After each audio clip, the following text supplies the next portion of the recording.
Olá, queridos! Bem-vindo ao canal Macetando Português. Eu sou a professora Desirê e bora macetar! Olha essa questão aqui que caiu em 2019 da banca Ameoski. Analise a frase abaixo. Você está agindo igual à sua mãe. O termo destacado é um... Bem, na palavra igual, nós temos aqui um encontro vocálico, Vzinho, Vzão, né? O U é semivogal, é Vzinho, e o A é Vzão. Então, nós temos aqui um ditongo que cresce, portanto, gabarito letra C, ditongo crescente. Agora, olha essa outra questão que caiu no mesmo ano, só que da banca Cetred. As palavras também, igual, pia e égua possuem, respectivamente, também. Fica assim, esse não é ditongo, né? É um dígrafo vocálico, mas aqui há um ditongo. Você tem aqui Vzão, Vzinho, né? O E é Vzão, o M tem som de I, ditongo nasal, então é decrescente. Igual, a gente acabou de ver que aqui nós temos um ditongo crescente. Pia, nós separamos assim, pi-a. Então, nós temos aqui um hiato, Vzão, Vzão. E em égua, nós temos aqui também um ditongo crescente. Então, na ordem ficou ditongo decrescente, ditongo crescente, hiato e ditongo crescente. E aí, vendo as alternativas, nós vemos que a que bate com o que nós vimos aqui é a letra E. Então, o gabarito é a letra E, certo? Errado! O gabarito não é a letra E, o gabarito é a letra C. Mas por que a letra C? Vamos analisar a letra C e a letra E. Se formos analisá-las, nós vemos que a única diferença entre elas é a classificação concernente à palavra igual, em que no gabarito oficial da banca a palavra foi classificada como tendo um tritongo e não um ditongo crescente. E aí se tem uma grande pergunta, por que será que a banca classificou como tritongo? Vamos tentar ver o raciocínio aqui feito. Nós vimos que aqui tem um Vzinho e um Vzão, só que aqui no final você tem o L, que tem som de U. Quando você fala igual, você percebe que esse L se vocaliza. Então, nós teríamos aqui Vzinho, Vzão, Vzinho, na mesma sílaba, então se trata de um tritongo. Mas espera aí, afinal, igual tem ditongo ou tritongo? A banca Ameoski classificou como ditongo crescente. Já a banca Cetred, como tritongo. Quem afinal está com a razão, hein? Quem você acha que vai vencer essa luta? Bem, para chegarmos à resposta, nós precisamos nos lembrar do que vimos nesses dois vídeos que eu fiz já tem um tempinho sobre fonética e fonologia. Então, se você ainda não assistiu a esses vídeos, é bom assistir com algumas observações que eu deixei recentemente nos comentários, tá? Desses dois vídeos. Então, é bom você ver, porque lá você vai encontrar as pistas para conseguir chegar à conclusão aí das bancas, dessa divergência entre as bancas. Um outro detalhe importante que a gente precisa saber é o seguinte: a língua portuguesa não é só falada no Brasil, ela também é falada em várias regiões da África, da Europa também. E aí vem uma grande questão. Será que todos os falantes da língua portuguesa, considerando aqui que não são só os brasileiros, vocalizam o L em final de sílaba? Já parou para pensar nisso? Para chegarmos então a uma resposta cabível, nós precisamos consultar aqui a gramática do Celso Cunha e do Lindley Sintra, em que eles vão falar justamente do L em final de sílaba. Na quinta edição, na página 59, nós vemos essa informação. Eles dizem: na pronúncia normal do português europeu, a consoante L, quando final de sílaba, é velarizada. Ah, velarizada.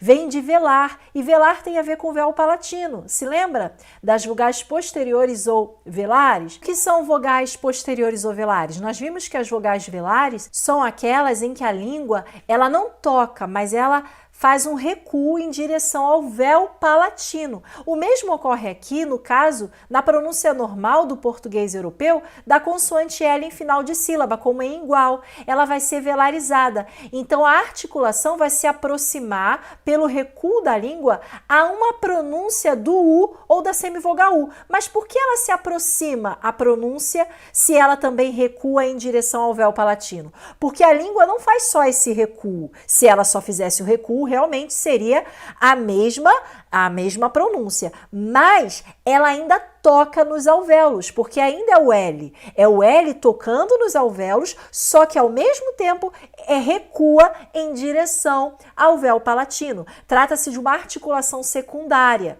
Eles continuam dizendo que na transcrição fonética é comum distinguir este L, o L final, né, do L inicial de sílaba, representando-se o inicial de sílaba por L, que é esse L que a gente já conhece, de lagoa, de legal, e a consoante velarizada por L com esse tio aqui no meio dela. Na pronúncia normal do Rio de Janeiro e de vastas zonas do Brasil, por perder-se o contato entre os órgãos da articulação, o L final de sílaba vocaliza-se, ou seja, transforma-se na semivogal U.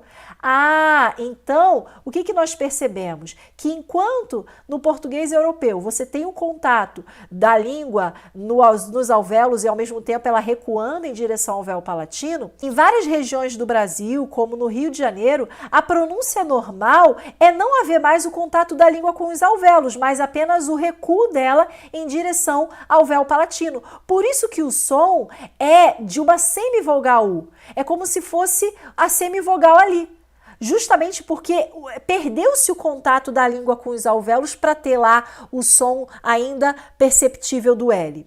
Anulam-se deste modo as oposições entre alto, alto. Nesse caso, um europeu, ele fala alto, alto, mais ou menos assim, alto. Já o brasileiro, em geral, vai falar alto.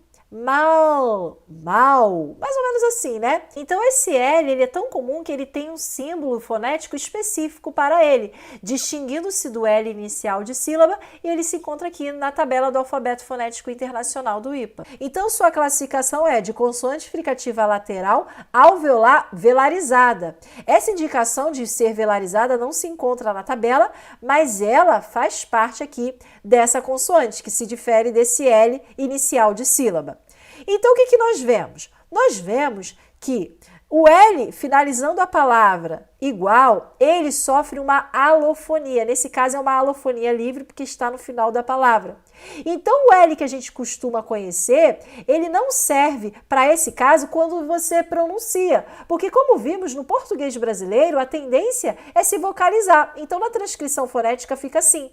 Já no português europeu, ele se velariza. Você tem, então, o L tocando nos alvéolos e, ao mesmo tempo, recuando em direção ao véu palatino, ficando assim, igual, igual, quase com um som de U, mas não é. E aí você tem o seguinte, enquanto que na fonética você tem essas variações dialetais do L, na fonologia não. Na transcrição fonológica, você não vai nem colocar a semivogal na transcrição, nem o L velarizado. Por quê? Porque é uma representação abstrata da língua. Por isso você tem aqui uma neutralização do L, ficando dessa maneira, igual. Se ficar assim, de fato aqui tem um ditongo. Agora, numa transcrição fonética, pegando de fato como se fala, aí você vai ter uma diferenciação. Se for no português brasileiro, é o L vocalizado. Se for no português europeu, é o L velarizado. E aí, nesse caso, é ditongo também. Já no português brasileiro, se torna um tritongo.